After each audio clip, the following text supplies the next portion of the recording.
Are you delusional? Are you in denial? Well, you're in the right place. Hello, I'm Rob Holdford, life coach and the author of the book, Lifeonomics. So, how did it go last week with the Triple C Challenge? It was a tough one, wasn't it? The reason it was so tough was that we gave you a challenge without really giving you the tools needed to accomplish it. Many of us go through our entire lives reacting to the world and others in one of three ways. Denial, which is the opposite of grabbing your own ears, it's really the act of sticking our fingers in our ears, shutting our eyes and going la la la la. It's the decision to ignore something that may be very important. I had a close friend who ignored some serious health issues because she just didn't want to know. Her denial ended her life at 49 years old. Delusion.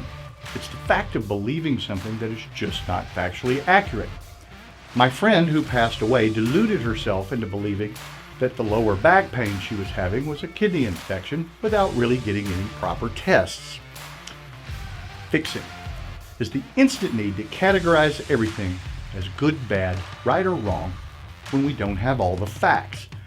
It's our mind's way of taking shortcuts and forcing everything we observe to fit into our current worldview.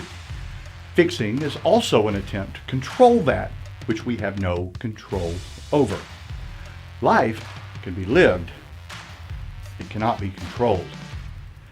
This week we're going to start working on a powerful process we call the L steps that can give us the tools to break these old habits that are robbing us of so much of our time, attention, energy, and enjoyment. The L-step process is as follows. Let it be, learn from it, let it go, so we can get back to living now. Now the first L step is to let it be. And that's our focus for this week. Let it be is an incredibly powerful life tool that can change the quality of our lives almost immediately. Let it be starts with the act of acceptance and ultimately achieves something we call compassionate detachment. Accepting something does not mean we have to like it or approve of it. For instance, bad things sometimes happen to good people. This is a fact.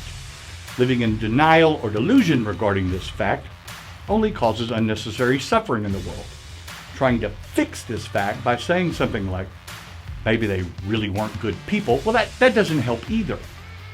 Many years ago, I was vacationing with my family at a lodge on top of a mountain.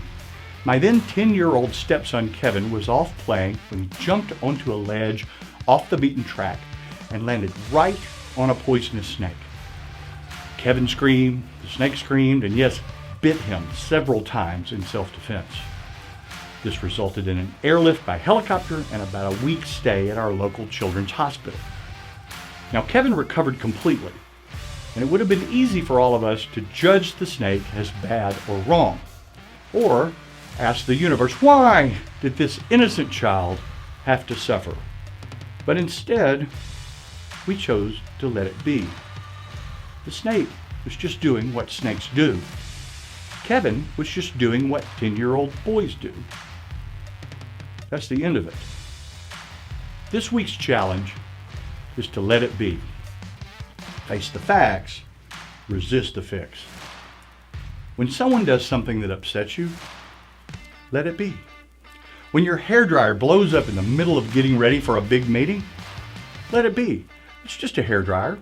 Sometimes they blow up. It's probably not the universe trying to tell you not to go on the meeting. When something terrible happens in the world and you see it in the news, just let it be what it is. It's a tragedy. And resist the fix of judging the people involved without knowing all the facts. Take sticky notes out and write let it be on them and stick them all over your house and your workspace. In all things, great or small, the first step toward true personal freedom is to let it be. Good luck with the assignment. See you next week.